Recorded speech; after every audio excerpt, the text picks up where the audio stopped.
udah 2 hari atau 3 hari berturut-turut sebenarnya, tapi apa sih yang dibicarakan hari ini?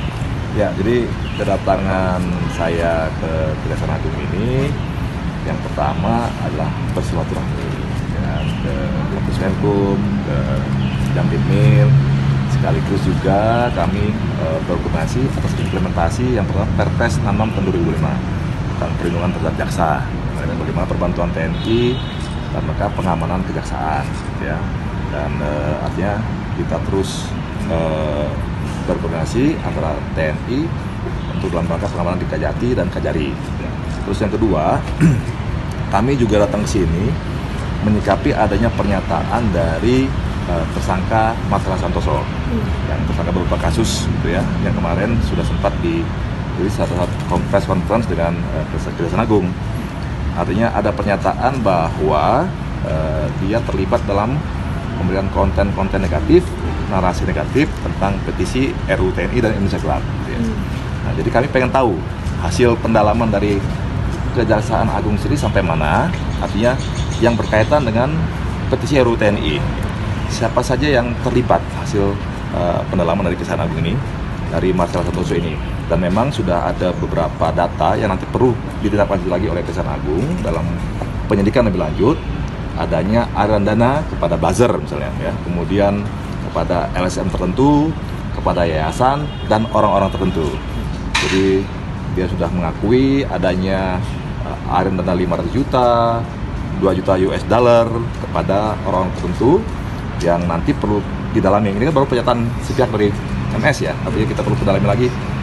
Selama ini dia membuat narasi itu kan tentunya bukan dia sendiri yang membuat, karena kan dia bukan ahlinya, tetapi kan ada orang-orang yang disuruh untuk membuat itu, sehingga adanya aliran dana ke tempat-tempat tadi, ya, yang tadi saya sebutkan, ada ke LSM tertentu, ASN tertentu, orang-orang tertentu, dan para buzzer tadi. Jadi kan inilah yang ternyata membuat riuh suasana akhir-akhir tentang, apalagi tentang petisi atau RUU TNI tadi. Itu kira-kira. Tapi untuk RUU TNI ini apakah dari TNI sendiri akan membuat laporan itu, Pak? Ada upaya lah untuk mendiskredit dari lembaga sendiri, itu ada laporan tersendiri nggak sih nanti? Ya, artinya nanti kan kita mencari tahu siapa sih sebenarnya aktor di belakang ini semua dan kenapa, apa motivasinya, motifnya apa, sehingga kenapa RUU TNI, karena RUU TNI, Undang-Undang TNI nomor 3 tahun 2025, ya, dengan Undang-Undang nomor 34 tahun 2004 kan nggak ada bedanya sebenarnya, gitu. Hanya perpanjangan usia saja perbedaannya itu. Nah, hanya perluasan di lembaga-lembaga tertentu yang sementara TNI sendiri sudah ada di situ, gitu ya. Nah, jadi kenapa sih diramaikan itu? Apa motivasinya? Ini yang perlu kami dalami. Dan siapa sih aktor yang meributkan ini, gitu? Dan kenapa? Nah, itu yang harus kita tahu, gitu. Sehingga masyarakat dibuat gaduh hari ini dengan narasi-narasi negatif atau konten-konten negatif tadi, gitu ya. Kalau dari Marcella kan kemarin sempat membantah dia tidak membuat konten, tapi dari TNI tetap mendorong, ya, untuk ada aktor-aktor lain tetap dibuka, gitu ya, Bang. Tadi kan saya bilang, kalau membuat kontennya itu bukan dia, karena dia bukan ahli profesionalnya. Tapi kan pasti ada orang yang disuruh oleh dia, karena dia mengakui itu untuk membuat itu, gitu ya. Kalau Marcella bukan tenaga ahli untuk itu, dia kan pengacara, gitu ya, ahli hukum, ya, gitu. Tapi tenaga-tenaga profesional bidang itu yang buzzer, karena orang tertentu yang punya kewenangan bisa membayar untuk meramaikan lagi di media sosial, dan seperti itulah kira-kira yang perlu kita cari tahu, gitu. Pengamanan jaksa sendiri itu prosesnya seperti apa, Pak? Tahapannya, Pak? Ya, artinya kan seperti yang kami sampaikan dulu, bahwa dalam rangka pengamanan ini kan nanti ada permintaan dari kejaksaan, misalnya berapa banyak yang diminta, kemudian ancamannya apa, sehingga TNI sendiri sudah bisa menyiapkan prajuritnya dalam rangka pengamanan kejaksaan. Tentunya dalam rangka pengamanan ini kita juga memberikan SOP, Standard Operating Procedure, atau protap-protap apa saja yang boleh dan tidak boleh dilakukan. Itu kira-kira. Angkanya sudah ada mungkin, Pak, untuk di Kejati berapa, Kejari berapa, itu sudah dirumuskan belum sih? Angka personel yang akan diturunkan? Jadi kan kalau kemarin yang disampaikan itu untuk tingkat Kajati itu 1 peton. Paling banyak, ya, kemudian Kajari itu 1 regu, gitu ya. Tapi kan apakah sebanyak itu tergantung pada kejaksaan lagi, gitu ya. Di Mabes TNI sih kami sudah mendata itu. Saya datanya ada tuh berapa kejaksaan mana saja yang minta, sekian orang, ada yang cuma 3 orang, ada yang 4 orang. Jadi nggak mesti sesuai dengan jumlah apa yang sudah kita siapkan, tergantung tingkat ancamannya, gitu ya. Kalau dari koordinasi dengan Pitmil ada kasus baru, Pak? Sebenarnya belum ada, dan sebenarnya tidak ada, nah, gitu ya. Pak, izin terkait Ya udah. evakuasi WNI Pak, ini keberangkatan tim CRT itu sudah dari kapan ya Pak? Nanti kita menunggu dari Kementerian Luar Negeri ya. TNI sifatnya standby, menyiapkan prajuritnya, melengkapinya, sehingga nanti apabila memang dibutuhkan ya kita siap untuk membackup itu. Totalnya kan ada 34. Iya. Dan WNI yang dievakuasi 115 ya? Jadi yang di Teheran itu ada 115 warga negara kita yang sudah bersedia untuk dievakuasi. Yang dari Israel ada 11 orang yang sudah siap untuk dievakuasi. Ya, itu data terakhir dari rapat dengan kita kementerian dan lembaga kemarin. Keberangkatannya belum terjadwal kapan ya Pak dari TNI, tim CRT itu, terus kemungkinan akan diberangkatkan dari mana? Ya nanti kita tunggu bagaimana perencanaan dari Kementerian Luar Negeri.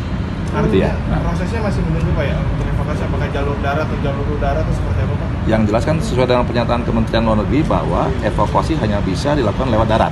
Nah, tentang rutenya nanti kita akan ditentukan oleh Kementerian Luar Negeri sendiri. Kita tunggu aja. Nah. Pak Kapus, izin balik lagi soal mengenai yang pelindungan terhadap jaksa. Kemarin sempat ada kasus mengenai pihak jaksa itu menjadi korban pembacokan oleh orang OTK. Yang terakhir kan yang di Depok itu. Iya. Nah, sejauh ini kalau misalkan nanti jaksa ini yang menangani kasus-kasus krusial, bisa nggak sih mendapat perlindungan pribadi dari TNI? Ya, bisa. Dengan adanya Perpres 66 tahun 2025 itu kan sudah memperbolehkan TNI untuk membantu mengamankan kejaksaan secara strategis. Jadi sudah termasuk dengan MOU antara Kejaksaan Agung dengan Panglima TNI, Utama TNI.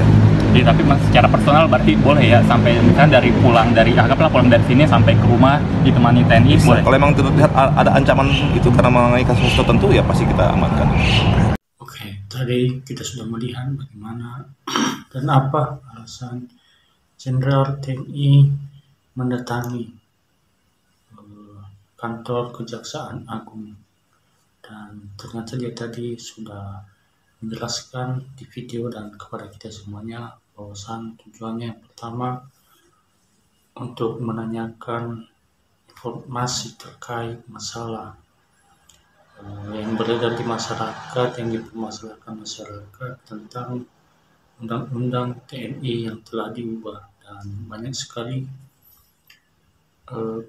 konten kreator yang memberikan penjelasan yang tidak valid terhadap masyarakat sehingga menimbulkan pertanyaan-pertanyaan besar. Dan Jenderal TNI tadi menanyakan pada Kejaksaan Agung bagaimana terkait penyelidikan tersebut dan sudah sampai di mana. Dan juga kedatangan Jenderal TNI ke kantor Kejaksaan Agung yang tentang pembahasan mengenai persiapan atau kebutuhan yang dibutuhkan oleh Kejaksaan Agung untuk terus membantu dukungan atau memberikan dukungan kepada mereka untuk menjaga Kejaksaan Agung agar tetap aman dan dapat terlindungi dari bahaya yang tidak diinginkan atau yang tidak disangka-sangka. Dan dari penjelasannya tersebut tadi, Jenderal TNI telah menjelaskan bahwa berapa banyaknya yang akan diberikan di kantor Kejaksaan Agung untuk menjaga, itu tergantung kepada permintaan dari Kejaksaan Agung berapa dibutuhkan, dan juga di situ ada tata tertibnya dalam melaksanakan tugas sebagai TNI untuk melindungi Kejaksaan Agung yang di Kejati dan di Kejagung. Dan Jenderal TNI tadi menjelaskan kepada kita bahwa semua yang dibutuhkan TNI Kejaksaan Agung akan diberikan TNI terbaik untuk menjaga kantor Kejaksaan Agung dan agar terus dapat memudahkan dalam bekerja dan menanggung masalah-masalah yang berat, sehingga Kejaksaan Agung dapat terlindungi dari kejahatan-kejahatan yang tidak diinginkan atau direncanakan. Itulah tadi kawan-kawan, dan bagaimana melakukan kawan semuanya, berikan pendapatnya di bawah kolom komentar biar kita bisa saling diskusi bersama-sama.